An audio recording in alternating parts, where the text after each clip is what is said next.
Shalom, giving all praises, honor, and glory unto Yahweh, Bashem Yahushai, Bahashem Rakakodash, double honors to the elders and apostles of Great Millstone that rule well, and Shalom to Akim, teaching this word around the globe with faith and truth and in sincerity.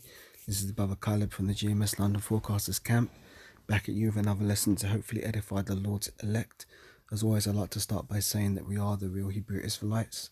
The real Israelites, these so-called Negroes, Latinos, Hispanics, Native Americans, West Indians and West Africans predominantly. However, you are going to get Israelites that do look like the other nations, because Israel as a people has been scattered amongst all people throughout our various captivities. But if your seed line by your forefathers goes back to the man in the Bible that was named Israel, then you too are an Israelite no matter what you may look like, because the book of Numbers chapter 1 and verse 18 states that your nationality is determined by the lineage of your forefathers. Okay, so just going to do a quick lesson here. I was traveling by train today, and I was going through the train station, and I saw something that I found very interesting. There were these adverts hanging overhead, and it says love is happening right now. It says engagement rings that capture your story. TaylorandHart.com, love is now, love is now. And what are they using to advertise this? It says Juliana and George. Okay, so I guess these two are in a relationship. It looks like a Moabite with an Edomite, which is quite common these days. But okay, that's fair enough. That's one advert, right? Cool. But I saw another advert not even a few meters away from that one, and it says once again, love is happening right now. It says engagement rings that capture your story. Yeah. And it says Torea and Charles. So you got two Jakes there. Okay, on the surface level, it doesn't look like much, right? But when I really meditated on this, I thought, hang on a minute, this is a perfect example of a woman compassing a man. Let me get that in the scriptures, bear with me. The Lord created a new thing in the earth, a woman shall compass a man.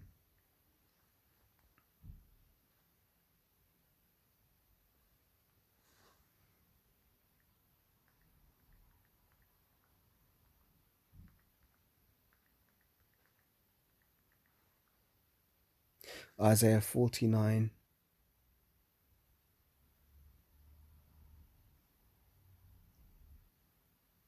No, Jeremiah 31:22, Salakia. So let me pull it up.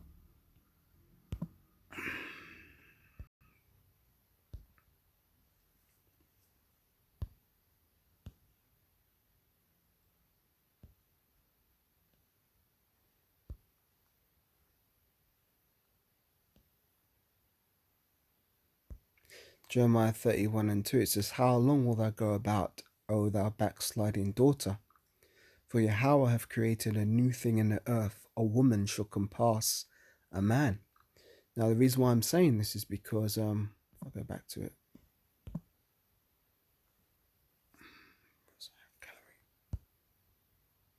If I go back to this, why is the woman being put in front of the man? See, it says Torea and Charles. And here it says Juliana and George. Why is the woman in front of the man? Well, because this is catering to women, because we live in a very matriarchal society. So basically, all this stuff about relationships and engagements and all this shit, this is basically men giving their strength unto the woman, and the women are ruling over them. As it states here, it's Juliana and George, not George and Juliana, and it's Torea and Charles, not Charles and Torea. And realistically, the man should come first, because the woman carries the name of the man. First, she carries the name of her father. She carries her father's surname. And when she gets married and has a husband, she takes on her husband's surname, Salakia. So why is the woman being put in front if it's not this? If this isn't clear evidence that women are compassing men? Furthermore, it says here. Let me go on the other one. It's a bit easier to see. It says engagement rings that capture your story. It doesn't say engagement rings that capture their story. Now, if you're talking about two people, it would be there, wouldn't it? But it's all about the woman. It's all catering towards her. Engagement rings that capture her story. It's her story, and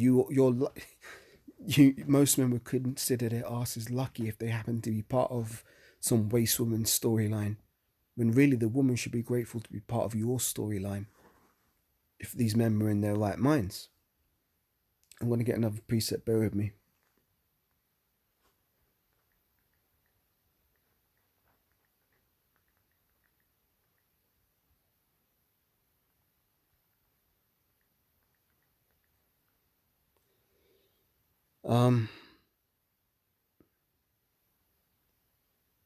Isaiah 3 and 12 I want to get.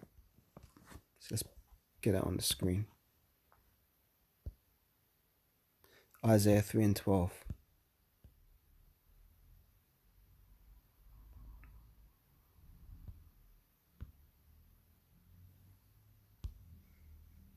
It says, "As for my people, children are their oppressors, and women rule over them. O my people, they which lead thee cause thee to err, and they destroy the ways of thy paths." Let me read that again. Isaiah 3 and verse 12. "As for my people," talking about us Israelites, "children are their oppressors, and women rule over them. O my people, they which lead thee cause thee to err, and destroy the way of thy paths."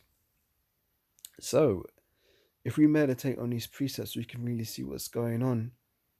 What does Isaiah? No. Rise up, you women of ease. Let me get that.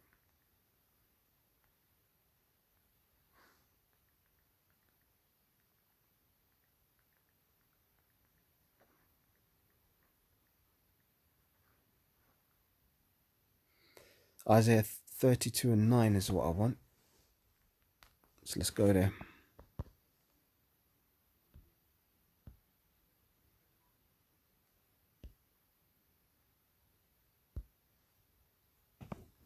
It says, "Rise up, ye women that are at ease. Hear my voice, ye careless daughters.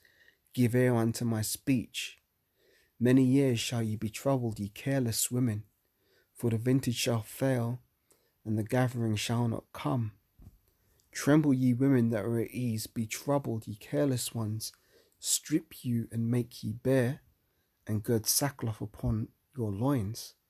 They shall lament for the teats and for the present fields and for the fruitful vine."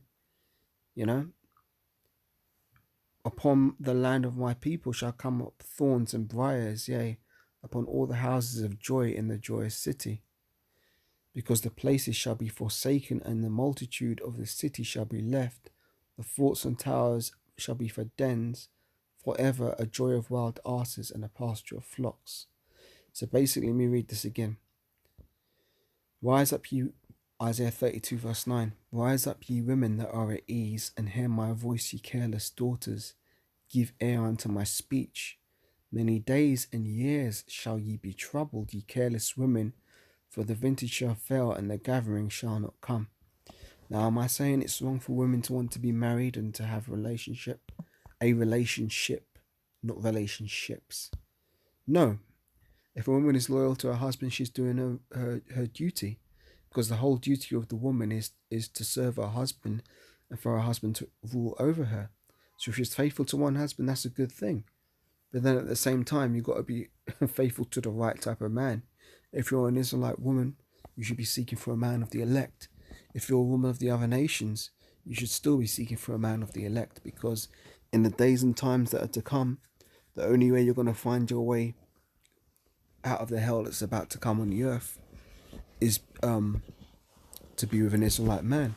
The scriptures say a woman shall be saved through childbearing. Let me get that.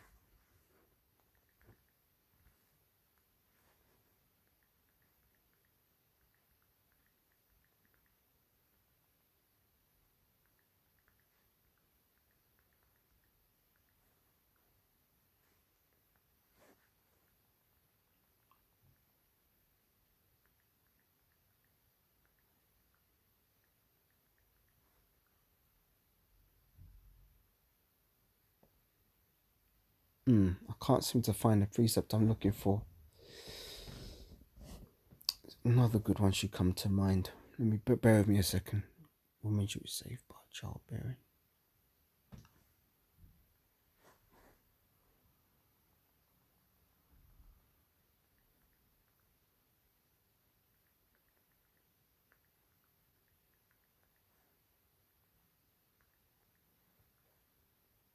No, I can't find that one, but let me go back to Genesis 3. Slakia.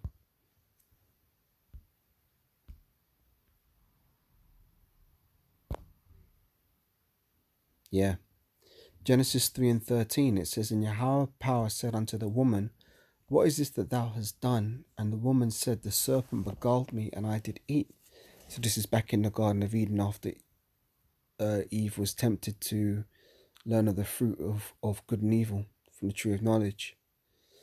And Yahweh power said unto the serpent, Because thou hast done this, thou art cursed above all cattle and above every beast of the field. Upon thy belly thou shalt go, and dust shalt thou eat all the days of thy life. And I will put enmity between thee and the woman, and between thy seed and her seed, and it shall bruise thy head, and thou shalt bruise his heel. And unto the woman he said, I will greatly multiply thy sorrow and thy conception. In sorrow thou shalt bring forth children, and thy desire shall be to thy husband, and he shall rule over thee. Let me read that again. And unto the woman he said, I will greatly multiply thy sorrow and thy conception. In sorrow thou shalt bring forth children, and thy desire shall be to thy husband, and he shall rule over thee. Let me just try one more time for this precept.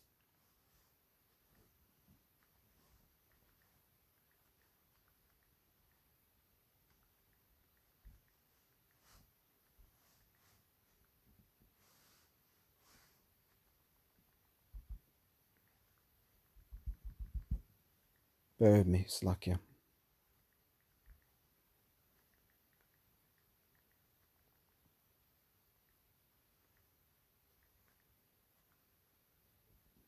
There we go, I found it.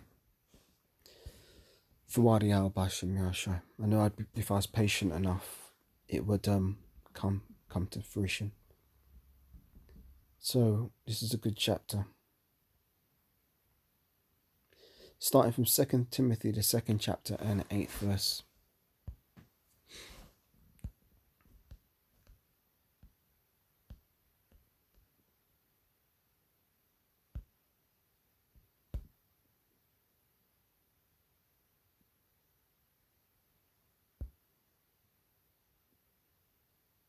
Is this what I called for?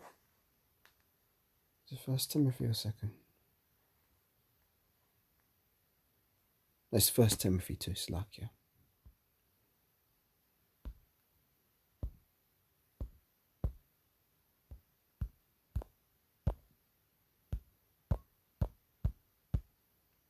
First Timothy 2 and 8. I will therefore that men pray everywhere, lifting up holy hands without wrath and doubting. In like manner also that the women adorn themselves in modest apparel, with shamefacedness and sobriety, not with broidered hair or gold or pearls or costly array, but which becometh women professing godliness with good works. Let the woman learn with all silence. So it's like let the woman learn in silence and with all subjection. But I suffer not a woman to teach, nor to usurp authority over the man, but to be in silence. Let me read that again. 1 Timothy 2 verse 12. But I suffer not a woman to teach, nor to usurp authority over the man, but to be in silence. So let's go back to this image once more. These images once more. Clearly, the woman is usurping authority over the man because the woman's coming first, because we are living in a matriarchal society where everything has been turned upside down. Everything that's good is portrayed as bad. Everything that's bad is portrayed as good. You know, the scriptures say, surely the turning of things upside down shall be esteemed as the potter's clay.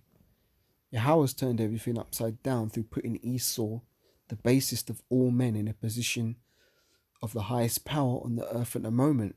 But this is to fulfill the prophecy that was spoken of in Genesis 27 by Esau's father Isaac, who, if you conceive, it was Yahushua in his pre-incarnation, because reincarnation is indeed biblical. Esau's blessing is that there will come a time when he'd break the yoke of Jacob from off his neck, and that he'd rule the earth by the sword. And that's exactly what Esau is doing right now. It is his time to rule, because he is the basest of men. everything that is righteous, he does the contrary to it, because he is the adversary of all that's righteous. Us Israelites, we represent the sons of God, the righteous. Esau and his descendants represent the sons of the wicked, you know? So this really is just an offshoot of feminism and female empowerment, to where now the woman is in control, you know, and it's not the way it's supposed to be. The man is the head of the household, be it the father or be it the husband. So here it says Juliana, and George. Woman's coming first. Here it is Toria and Charles. Look at flipping Jake simping, man. Look at him. Oh yeah, this is my rib. This is my womb, man. I found my honey, man. Yeah, whatever. Fuck this place, man. So Toria and Charles, so once again, the woman who's usurping authority over the man. The 2 Timothy taught against that. So 1 Timothy, the 2nd chapter, taught against that. Reading once more, it says, I will therefore that men pray everywhere, lifting up holy hands without wrath and doubting.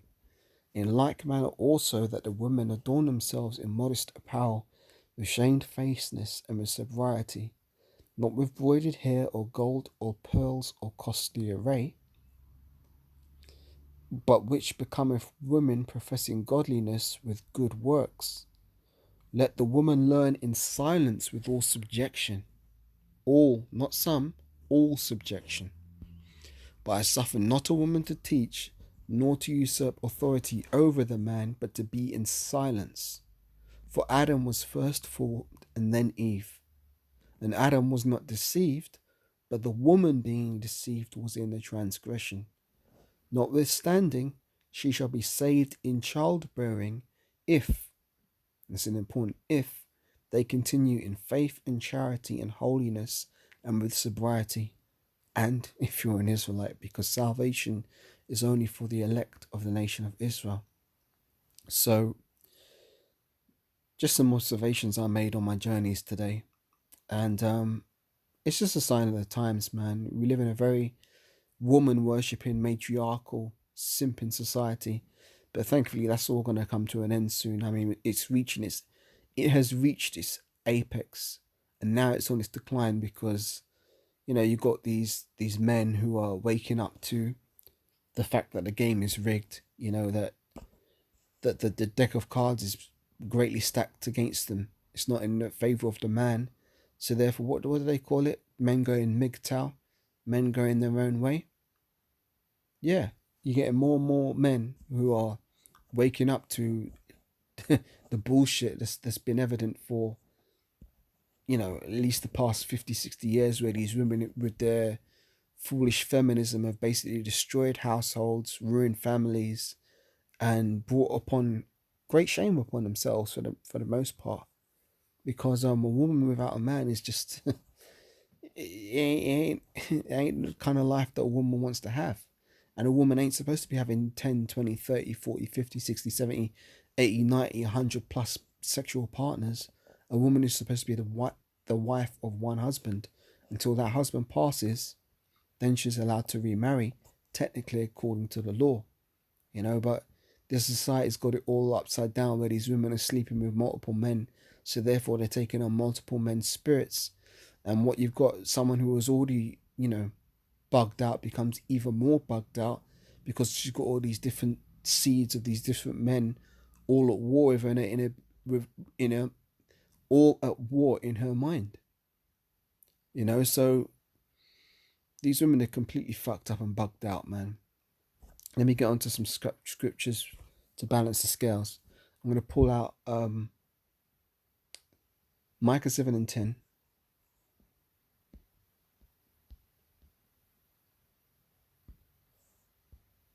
This is Micah chapter 7. I'm going to start from verse 9. It says, I will bear the indignation of the Lord Yahweh, because I have sinned against him. Until he plead my cause and execute judgment for me, he will bring me forth to the light, and I shall behold his righteousness. Then she that is mine enemy shall see it, and shame shall cover her which said unto me, Where is Yahweh thy power? Mine eyes shall behold her. Now shall she be trodden down as the mire of the streets. Now there's an important word in there. It says, important sentence I should say. It says, then she that is mine enemy shall see it.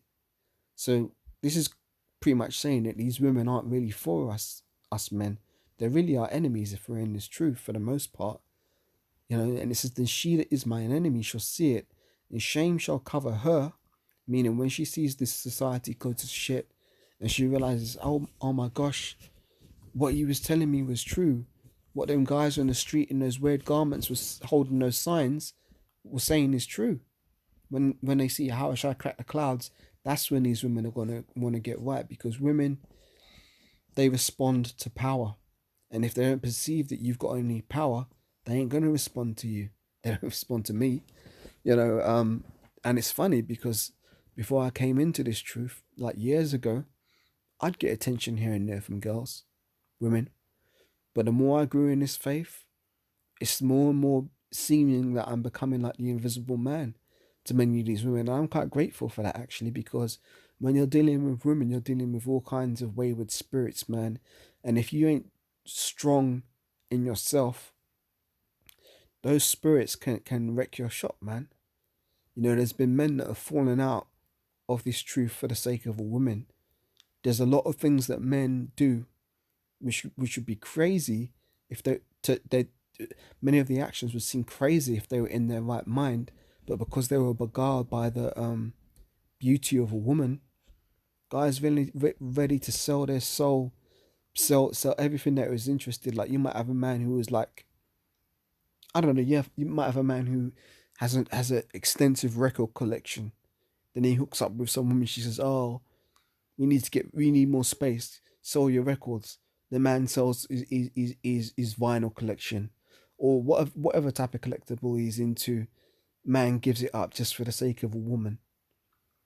And then if the man wants to continue in his hobbies, I don't know, let's say the guy likes making model cars or something, he has to ask his wife for permission. You know, what do they call it?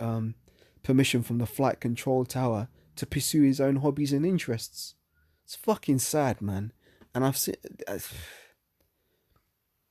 fucking sad, and I say this because I've seen many guys just fall out. Not necessarily fall out of this truth. There have been guys who have fallen out of this truth for the sake of a woman, but just guys who, they forget who they are when they hook up with a woman, and they put all of their passions aside just for this one thing, this one woman. I could go into First Ezra's on the power of a woman over a man, where it talks about how men would sail and go on dangerous voyages and, you know, confront all kinds of wild beasts and stuff just for the sake of a woman. That's fucking madness, man. You got to be out of your mind. No woman is worth that. No woman is worth that. And I know it's easier to say. It's easy to say because I don't have a beautiful woman standing right in front of me, but there have been times when I have had beautiful women stand in front of me and I've had to make the right choice.